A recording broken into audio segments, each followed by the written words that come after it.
మకరం వారికి గనక చూసుకున్నట్లయితే ప్రధానంగా గ్రహణం సప్తమ స్థానంలో పడుతుంది.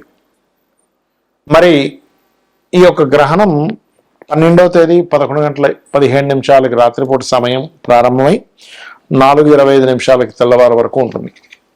ఈ సూర్యగ్రహణం యొక్క ప్రభావం సప్తమంలో పడుతుంది. మీకు ఎటువంటి ఫలితాలు రానున్నాయి, ఏ దేవతారాధన చేసుకోవాలనేటువంటి అంశాలు చెప్తుంది నేనైనప్పటికీ చెప్పిస్తుంది సాక్షాత్ లలితా అమ్మవారిగా భావిస్తూ ఆ లలితాంబిక అమ్మవారి యొక్క అనుగ్రహం మీకు పరిపూర్ణంగా కలగాలని మనస్ఫూర్తి కోరుకుంటూ, ఈ సూర్యగ్రహణం ఎప్పుడైతే సప్తమ స్థానంలో పడుతుందో వివాహము, జీవిత భాగస్వామి, సామాజిక మాధ్యమాల్లో మీరు మాట్లాడేటువంటి విషయాల్లోని, బిజినెస్ పార్ట్నర్స్ విషయంలోని కొన్ని ఇబ్బందులు ఎదురవుతాయి. అంటే పార్ట్నర్స్ సరైన వాళ్ళు రాకపోవడము, పార్ట్నర్స్ ఒక కమిట్మెంట్ ఇచ్చి ఒక బిజినెస్ స్టార్ట్ చేస్తాం, ఉదాహరణకు హోటల్ ప్రారంభిస్తున్నాం, 2 కోట్లు ఖర్చు అనుకోండి, మీ దగ్గర 1 కోటి రూపాయలు, పార్ట్నర్ 1 కోటి రూపాయలు పెట్టాలి, ముందు మీరు పెట్టేసండి నాకు డబ్బులు వస్తాయంటాడు. తెలిస్తే మనం పెట్టేసిన తర్వాత ఇంకా రాలేదండి ఏం చేయాలంటే మనకు సగంలో ఆగిపోయి ఉంటుంది అది. కాబట్టి పార్ట్నర్స్ ఎంపిక చేసుకునే విషయంలో అది జీవిత భాగస్వామి అయినా లేకపోతే బిజినెస్ పార్ట్నర్నైనా ఎంపిక చేసుకునేటప్పుడు చాలా జాగ్రత్తగా ఉండండి. అలాగే ధన వినియోగం స్థానం సప్తమం అనేటువంటిది. కాబట్టి ధనం వేటికి వినియోగిస్తున్నాము, ఏమైనా హడావిడిగా తొందరపడి ఎక్కువ వినియోగిస్తున్నాము అనేటువంటిది కూడా చూసుకోండి దయచేసి.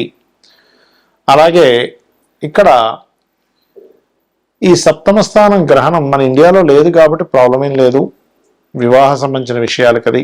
కాకపోతే ఎవరికైతే విదేశాల్లో ఉంటారో వారికి మాత్రం 41 రోజుల పాటు ఈ గ్రహణ ప్రభావం వల్ల 41 days వివాహం జోలికి వెళ్ళకపోవడమే మంచిది, గుర్తుపెట్టుకోండి. ఎందుకంటే ఈ సప్తమంలో ఉండేటువంటి గ్రహాలు ఏవైతే ఉన్నాయో వివాహ సంబంధించినటువంటి విషయాలని అపోజ్ చేస్తున్నాయి. అక్కడ కంబస్లో ఉండేటువంటి గురువు ఉన్నాడు, 6వ అధిపతి బుధుడు ఉంటున్నాడు, అమావాస్య యోగం పడుతూ అక్కడ గ్రహణం పడుతుంది. అది కాకుండా రవి యొక్క రాశిలో కేతు ఉంటే ఆ రవి సప్తమంలో ఉంటున్నాడు. కాబట్టి 41 days ఈ యొక్క ఆగస్టు 12వ తేదీ నుంచి అవాయిడ్ చేయండి ఈ విషయాల పట్ల. మరియు మీరు నిత్యము చేయవలసిన దేవతారాధన కూడా లలితా సహస్రనామాలు. గ్రహణం రోజు కూడా మీరు కూర్చొని శ్రీమాత్రే నమః అని మాలలు తిప్పగలిగితే అంత చక్కటి ఫలితాలు మీకు రావడం జరుగుతుంది. అయితే ఇది ఏ దేశాల్లో ఉంది గ్రహణము అని చెప్పి చూసుకున్నట్లయితే మనకి గ్రీన్లాండ్, అదేవిధంగా నార్త్ రష్యా, స్పెయిన్, ఐలాండ్ ఈ దేశాల్లో ఉంది. ఎందుకంటే ఎప్పుడైనా సరే మనకి సూర్యగ్రహణం ఉందా లేదా, చంద్రగ్రహణం ఉందా లేదా ఎలా చెప్తాము అంటే, ఇచ్చోండి మన ఇండియాలో రాత్రి సమయం అది, అంటే 11:17 నుంచి తెల్లవారుజాము 4:25 వరకు. అప్పుడు మనకు సూర్యుడే కనబడగా కదా, కాబట్టి సూర్యగ్రహణం మనకి లేదు. ఈ దేశాల్లో ఎవరైతే నివసిస్తున్నారో వాళ్ళకు ఉంది. ఇండియన్స్ అయినా అక్కడికి వెళ్ళి నివసిస్తున్నట్లయితే వాళ్ళకు ఉంటుంది. అయితే ఈ గ్రహణ ప్రభావం ఏ రాశులకి ఎక్కువగా ఉంటుంది అని చెప్పి చూసుకుంటే కర్కాటకం. ఎందుకంటే ఆశ్లేష నక్షత్రంలో గ్రహణం కదా పడుతుంది. ఆశ్లేష, జ్యేష్ఠ, రేవతి నక్షత్రం వారు జాగ్రత్తగా ఉండాలి. మరియు కర్కాటకము, వృశ్చికము, అదేవిధంగా మీనము. కర్కాటకానికి ముందు వెనక రాశులు అంటే మిథునము, సింహరాశి వారు కూడా కించిత్ జాగ్రత్త వహించాలి, గుర్తుపెట్టుకోండి. అయితే కొన్నిసార్లు గ్రహణ ప్రభావం కొన్ని రాసుల వారికి మంచి కూడా చేస్తుంది. ఎంతసేపు గ్రహణం అని బ్యాడ్ అనుకోకండి. అసలు గ్రహణము అంటే భయపెట్టేదో కాదు, గుర్తుపెట్టుకోండి. గ్రహణం అంటే ఒక యోగము, ఆత్మకారకుడు, మనస్కారకుడు, కాల మోక్షానికి కారకుడు రాహుకేతువులు. దాని యొక్క ఇది ఒకే దీంట్లోకి రావడం జరుగుతూ ఉంటుంది. దాని నార్త్ అండ్ సౌత్ సంబంధించినటువంటి అక్షాంశ రేఖాంశాలు అంటూ ఉంటారు, నోట్స్ అంటూ ఉంటారు. సౌత్ నోడ్, నార్త్ నోడ్ అంటూ ఉంటారు గ్రహణాన్ని, అంటే ఛాయాగ్రహాలు. అలా వచ్చినప్పుడు మనం చేసే మంత్రం ఏదైతే ఉంటుందో అది మనం నిత్యము చేసే రోజు కంటే కూడా ఆ రోజు 1000 రెట్లు ఫలితం ఎక్కువగా ఉంటుంది. అంటే మీరు ఒక్కసారి నమశివాయ అనే మంత్రం అన్నారనుకోండి, 1000 రెట్లు ఫలితం ఉంటుంది. అయితే ఇక్కడ మీరు లలితా సహస్రనామాల్లో ఏ నామాన్ని కనుక మీరు ఉచ్చరించినట్లయితే ఎటువంటి సమస్యలు తగ్గుతాయి ఆ సమయంలో ఒకవేళ మీరు చేయాలనుకుంటే. ఎందుకంటే ఇక్కడ గ్రహణం లేకపోయినా మంత్రజపం చేసుకోవచ్చు, తప్పేం కాదు. ఆ సమయంలో కూర్చొని సరిగ్గా 11:15 పట్టు స్నానం చేసి కూర్చొని 4:25 వరకు ఎవరైనా సరే, ఎందుకంటే ఆకాశంలో జరుగుతుందిగా. ఇప్పుడు మనిషి జన్మించినప్పుడు కూడా గ్రహం అటువైపు ఉంది అనుకోండి, భూమికి ఇటువైపు ఉన్నవాడికి ఆ గ్రహ ప్రభావం ఉంటుంది కదా.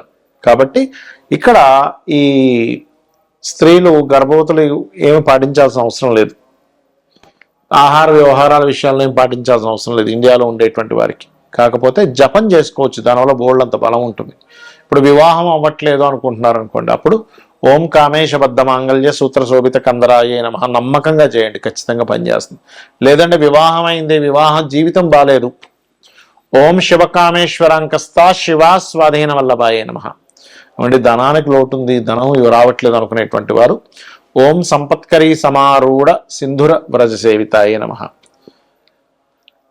ఓం ధర్మాధ్యక్ష ధనాధ్యక్ష ధనధాన్య వివర్ధనీయ నమః కూడా చేసుకోవచ్చు.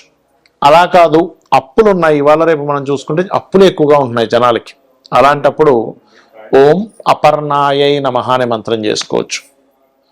అలా కాదండి, మాకు వ్యాపార సంబంధించినటువంటి అంశాల్లో ఇబ్బంది వస్తుంది, వ్యాపారం పరంగా మేము చాలా ఇబ్బంది పడుతున్నాము అని అనుకునేటువంటి వారు ప్రధానంగా మీరు చేయవలసింది ఓం ఇంద్రగోప పరిక్షిప్త స్మరతూనా భజంగికాయై నమః అనే మంత్రం చేసుకోండి. ఇలా మీరు కనుక చేసుకున్నట్లయితే ఖచ్చితంగా మీకు బాగుంటుంది, అందులో ఎటువంటి సందేహం లేదు. అయితే ఎప్పుడు కూడా గ్రహణాన్ని అమ్మో గ్రహణం వస్తుంది అని భయపడ్డం కాదు, అదొక యోగంగా చెప్పారు మనకు శాస్త్రాల్లో.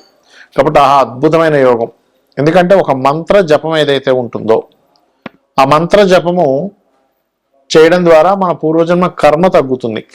ఎప్పుడైతే పూర్వజన్మ కర్మ తగ్గుతుందో మీకు ఆటోమేటిక్గా అన్నీ బాగుంటూ ఉంటాయి. కొంతమంది హెల్త్ ఇష్యూస్ ఉంటాయి చూడండి, అలాంటప్పుడు హెల్త్ ఇష్యూస్ ఉన్నప్పుడు ఏంటంటే ప్రధానంగా ఓం సర్వవ్యాధి ప్రశమని సర్వమృత్యు నివారిణి అగ్రగణ్య చింత్య రూప కలికల్మషనాశిని.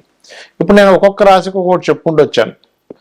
ఆ రాశి వారు ముఖ్యంగా గ్రహణం రోజు నుంచి 41 రోజులు ఆ యొక్క విషయాల్లో జాగ్రత్తగా ఉండాలి. 41 రోజులు లేదా ఒక్కరోజు కాదు. అదేవిధంగా దానాలు ఏమి ఇవ్వాలో చెప్పాను నేను మీకు.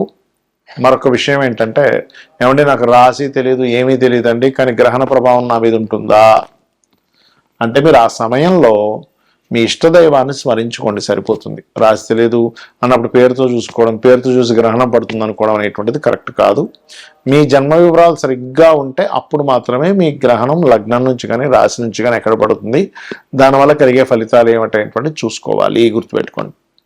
అలాగే ఇంకొక విషయం ఏంటంటే, గ్రహణ సమయంలో ఎవరికైనా కానీ సన్ కనుక వీక్గా ఉన్నాడు అంటే ఆత్మకారకుడు వీక్గా ఉండి వాళ్ళకు కొన్నిసార్లు పిశాచ యోగాలు అంటారు. అంటే చూడండి, కొన్నిసార్లు నిర్మానుషమైన ప్రదేశాలు వెళ్ళినప్పుడు వాళ్ళు భయపడతారు, లేకపోతే ఏదైనా రోడ్డు మీద వేసినటువంటి నిమ్మకాయలు పసుపు కుంకుమ లాంటివి తొక్కడం జరుగుతుంది, లేకపోతే మిట్ట మధ్యాహ్నం కూడా వెళ్ళకూడదని చెప్తూ ఉంటారు మన శాస్త్రంలో. అంటే సరిగ్గా 12 గంటలు బయలుదేరకరా బయటికి వెళ్ళకరా అంటూ ఉంటారు. లేదా సరిగ్గా అర్ధరాత్రి అప్పుడు చీకటిగా ఉన్నప్పుడు అమావాస్య సమయాల్లో, ఎందుకంటే ఇది అమావాస్య, ఈ అమావాస్య నాడు మన ఇండియాలో అయినా ఫారిన్ కంట్రీస్లో అయినా ఈ గ్రహణం కరెక్ట్గా మనకు అర్ధరాత్రి సమయంలో 11:15 నుంచి 4:25 మధ్యలో పడుతుంది. కాబట్టి దయచేసి బయట నిర్మానుషమైన ప్రదేశాలకు వెళ్ళకండి. ఇక్కడ కొన్ని నెగటివ్ ఎనర్జీస్కి శక్తి పెరుగుతుంది, దాని ద్వారా మీరు అనవసరంగా ఇబ్బంది పడతారు. శ్రీమాత్రే నమః.